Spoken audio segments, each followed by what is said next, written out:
ദൈവനാമത്തിന് മഹത്വം. ഇന്ന് ഫെബ്രുവരി 1 എല്ലാ ശ്രോതാക്കൾക്കും കർത്താവായ യേശുക്രിസ്തുവിൻ്റെ നാമത്തിൽ സ്നേഹവന്ദനവും ശുഭദിന ആശംസകളും നേരുന്നു. ഇന്നത്തെ നമ്മുടെ ധ്യാനത്തിന് ആധാരമായി നാം എടുത്തിരിക്കുന്ന ഉൽപ്പത്തി പുസ്തകം 32-ാമത്തെ അധ്യായമാണ്.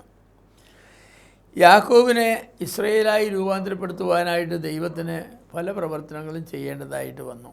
യാക്കോബ് ഒരു ചതിയനായ മനുഷ്യനായിരുന്നു. ജഡത്തിൻ്റെ ഒരു നല്ല ചിത്രമാണ് യാക്കോബ് എന്ന് പറയുന്നത്.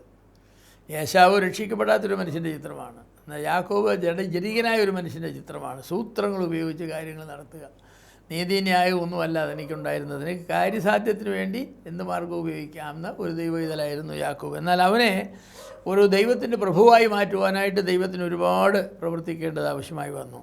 യാക്കോബിൻ്റെ ഒരു സ്വഭാവം എന്ന് പറഞ്ഞാൽ എപ്പോഴും സൂത്രത്തിൽ കാര്യങ്ങൾ കാണുക എന്നുള്ളതാണ്. സൂത്രത്തിൽ ശ്രേഷ്ഠാവകാശം പിടിച്ചു പറ്റി സൂത്രത്തിൽ ഇങ്ങനെ ഓരോരോ കാര്യങ്ങൾ ചെയ്യുക. ഇപ്പോൾ ഏശാവുമായിട്ട് ഒരു രമ്യതയിലേക്ക് വരണം. കാരണം യാക്കോബ് പദ്ദനാരാം വിട്ടിട്ട് കനാനിലേക്ക് വരികയാണ്. കനാനിൽ വസിക്കുന്നത് ഏശാവിനോടുള്ള ആളുകളുമാണ്. അപ്പോൾ ഏശാവിന് മുന്നിൽ വന്നു പെട്ടാൽ ഏശാവ് ഒരു കാര്യം പറഞ്ഞതിനെ ചൊല്ലിയാണ് പദ്ദനാരാമിലേക്ക് പോയത്. എന്താ പറഞ്ഞാൽ ഞാൻ അവനെ കൊല്ലുമെന്ന്, എൻ്റെ അപ്പനും അമ്മയും മരിച്ചു കഴിയുമ്പോൾ ഞാൻ അവനെ തട്ടുമെന്ന് പറഞ്ഞു. അത് റബേക്ക കേട്ടു. റബേക്ക കൊടുത്ത ഉപദേശം അനുസരിച്ചാണ് അത് പോയത്. അപ്പോൾ യാക്കോബിൻ്റെ മനസ്സിൽ വലിയ ഭയമാണ്. ഞാൻ അവിടെ ചെല്ലുമ്പോൾ ഏശാവ് ഏറ്റുമുട്ടും. എനിക്കിപ്പോൾ 12 മക്കളുമുണ്ട്, ആടുമാടുകളുമുണ്ട്, എല്ലാം ഉണ്ട്. ഏശാവിന് മുന്നിൽ ചെന്ന് ചാടാനായിട്ട് പോവുകയാണ്. അപ്പോൾ ഏശാവിനെ എങ്ങനെയാണ് ഒന്ന് രമ്യപ്പെടുത്തുന്നത്? യാക്കോബ് ചിന്തിച്ചു. യാക്കോബ് ഇന്ന് സൂത്രക്കാരനാണ്. അതുകൊണ്ട് യാക്കോബ് പറഞ്ഞു, ഞാൻ കുറച്ച് ആടിനെയും കുറച്ച് മാടിനെയും കുറച്ച് ഒട്ടകത്തെയും കുറച്ച് കഴുതയും മാറ്റി വയ്ക്കും. കുറച്ചൊന്നുമല്ല, കുറച്ചേറെ മാറ്റി വെച്ചിട്ട് അതിനെ ആദ്യം അയക്കും, ദാസന്മാരുടെ കൈ കൊടുത്തയക്കും. എന്നിട്ട് ഏശാവിൻ്റെ ഒരു ന്യൂസ് കൊടുക്കും. ഞാൻ ഇങ്ങനെ വരുന്നുണ്ട്, യാക്കോബുമായിട്ട് കണ്ടുപിട്ട് യാക്കോബിനെ കാണാൻ ആഗ്രഹമുണ്ടെന്ന് പറയും. അപ്പോൾ അവരെ യാക്കോബിനെ കാണാനായിട്ട് ഏശാവ് ഇങ്ങോട്ട് വരുമ്പോൾ വഴിയിൽ വെച്ച് ഈ ആടുമാടുകളെ കൊണ്ട് അവനെ പ്രസാദിപ്പിക്കും. അവൻ ഇത് കാണുമ്പോൾ ഏശാവ് ഇതെല്ലാം കാണുമ്പോൾ നടക്കട്ടെ, വന്നു എന്ന് പറയുമെന്നാണ് യാക്കോബിൻ്റെ ചിന്ത. എന്നാൽ യാക്കോബ് എത്ര ഏശാവിനെ മനസ്സിലാക്കാതിരുന്നു. ഏശാവ് ഒരു ജലീയനായ മനുഷ്യനാണ്, ലോകമനുഷ്യനായിരുന്നെങ്കിലും ഏശാവ് ഒരു നല്ല മനുഷ്യനായിരുന്നു. ലോകപ്രകാരം ഒരു നല്ല മനുഷ്യനായിരുന്നു. ദൈവിക മൂല്യങ്ങളില്ലായിരുന്നു എന്നുള്ളതാണ് ഏശാവിൻ്റെ പ്രശ്നം. പക്ഷേ അവർ നല്ല മനുഷ്യനായിരുന്നു. ഇതിനകം ഏശാവ് ഇതെല്ലാം മറന്നു. യാക്കോബ് ചെയ്ത തട്ടിപ്പും വെട്ടിപ്പും എല്ലാം ഏശാവ് മറന്നു. തൻ്റെ സഹോദരൻ വരുന്നെന്ന് കേട്ടപ്പോൾ ഏശാവ് ആളുകളെയും കൂട്ടിക്കൊണ്ട് സഹോദരനെ എതിരേൽക്കാനാണ് ചെല്ലുന്നത്. യാക്കോബിന് ഏശാവ് ആളുകളെയും കൊണ്ട് വന്നെന്നെ കൊല്ലും, എൻ്റെ മക്കളെയും കൊല്ലും എന്നാണ് യാക്കോബ് മനസ്സിൽ കാണുന്നത്. എത്ര വ്യത്യസ്തമായിരിക്കുന്ന ചിന്താഗതിയാണ്.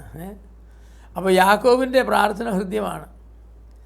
യാക്കോബ് പറഞ്ഞു, ഒരു വടിയോടുകൂടെ യോർദാൻ കടന്ന യാക്കോബ് സമ്പന്നനായിട്ടാണ് തിരിച്ചെത്തുന്നത്. അതുകൊണ്ട് ദൈവത്തോട് പറഞ്ഞു, ദൈവമേ നീ എന്നെ രക്ഷിക്കണമെന്ന് പറഞ്ഞു.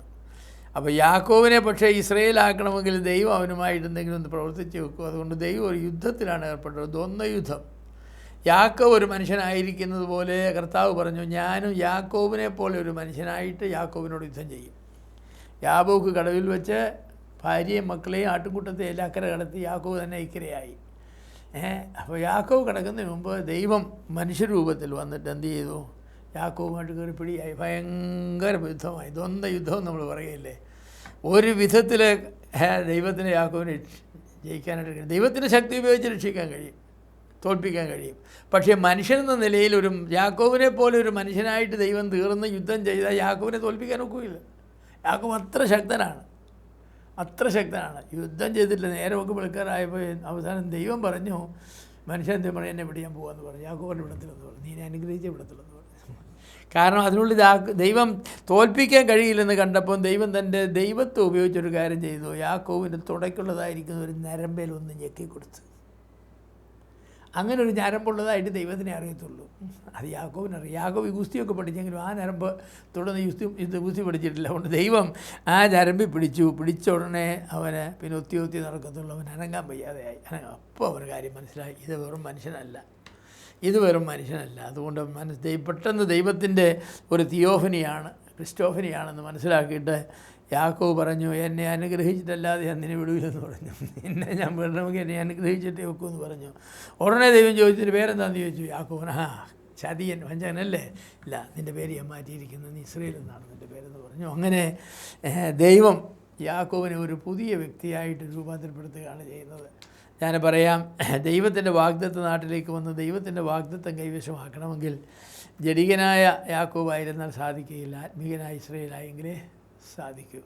അതിന് പലപ്പോഴും ദൈവം നമ്മുടെ ജീവിതത്തിൽ കഠിനമായി പെരുമാറേണ്ടത് ആവശ്യമാണെന്ന് ഞാൻ പറയട്ടെ. യാക്കോബിൻ്റെ ജീവിതത്തിൽ കഠിനമായി പെരുമാറി.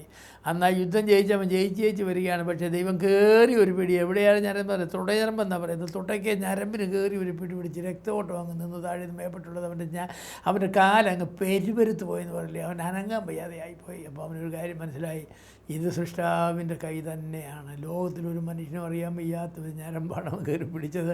നീ എന്നെ അനുഗ്രഹിച്ചേ ഞാൻ വിടുമെന്ന് പറഞ്ഞു. ശരി, ഞാൻ നിന്നെ അനുഗ്രഹിക്കാമെന്ന് പറഞ്ഞു. അവനെ ഇസ്രായേലായി രൂപാന്തരപ്പെടുത്തി. എത്ര മനോഹരമായിരിക്കുന്ന ഒരു ചിത്രമാണ് നമുക്ക് അവിടെയുള്ളത്. എൻ്റെ പ്രിയമുള്ളവരെ, ഇന്നും അങ്ങനെ തന്നെയാണ് കേട്ടോ. നമ്മൾ നമ്മുടേതായിരിക്കുന്ന മാർഗ്ഗം ഉപയോഗിച്ച്, നമ്മുടെ കഴിവ് ഉപയോഗിച്ച്, നമ്മുടെ പ്രാപ്തി ഉപയോഗിച്ചൊക്കെ നമ്മൾ പല കാര്യങ്ങൾ ചെയ്യും. എന്നാൽ അങ്ങനെയുള്ള കാര്യങ്ങൾ നമ്മൾ ചെയ്യുമ്പോൾ നമുക്ക് വിജയിക്കാനായിട്ട് സാധിക്കുകയില്ല. ദൈവത്തോട് യുദ്ധം ചെയ്ത് ആർക്കും ജയിക്കാൻ സാധിക്കുകയില്ല. നമ്മളങ്ങനെ പറഞ്ഞാൽ യാക്കോബ് പറഞ്ഞ പോലെ പറഞ്ഞാൽ മതി, നീ എന്നെ അനുഗ്രഹിച്ചേ ഞാൻ നിന്നെ വിടുകയുള്ളൂ. എൻ്റെ പ്രിയമുള്ളവരെ, ആരെയും നേരിടുവാനും ആരോടും പോരടിക്കാനും ഉള്ള തൻ്റെ ഇടമുണ്ടായിരുന്ന യാക്കോബിന് ദൈവത്തോട് പോലും പോരടിച്ചു. മനുഷ്യനോടും ദൈവത്തോടും പോരടിച്ചു. പക്ഷേ ദൈവത്തോട് നാം പോരടിച്ചാൽ ഒരു നിമിഷത്തിൽ നമ്മുടെ കാലുകൾ ഉളുക്കും, മുടന്തരായിട്ട് നാം മാറും. ദൈവത്തോട് യുദ്ധം ചെയ്തിട്ട് ഏന്തി നടക്കാത്തവരാരുമില്ല. യാക്കോബ് ഏന്തി നടന്നെങ്കിലും അവനിപ്പോൾ ഇസ്രായേൽ എന്ന് പറഞ്ഞ് നടക്കുന്നത്. ഇസ്രായേൽ ഇന്ന് വരെ ലോകത്തിൻ്റെ ചരിത്രത്തെ ഗതിയെ മാറ്റിക്കുറിച്ചത് ഇസ്രായേലാണ്. യാക്കോബല്ല, ഇസ്രായേലാണ്. രൂപാന്തരപ്പെട്ട ഇസ്രായേലാണ് ലോകത്തിൻ്റെ ഗതി മുഴുവനും മാറ്റിക്കുറിച്ചത്. അപ്പോൾ നമ്മുടെ സ്വസിദ്ധമായ ശക്തികൾ പരാജയപ്പെട്ടിട്ട് ദൈവത്തിൻ്റെ ശക്തി നാം അംഗീകരിക്കുമ്പോൾ മാത്രമാണ് നമുക്ക് രൂപാന്തരം വരുന്നത്.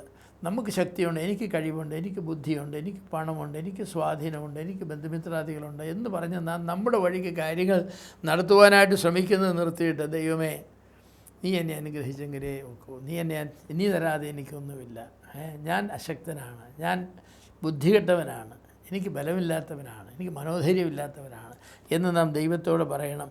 അങ്ങനെ ദൈവത്തോട് പറയുമ്പോൾ ദൈവം നമുക്ക് രൂപാന്തരം വരുത്തും. ദൈവം നമ്മുടെ ഇതിലേക്ക് പേരെന്താ നിൻ്റെ? യാക്കോബ്.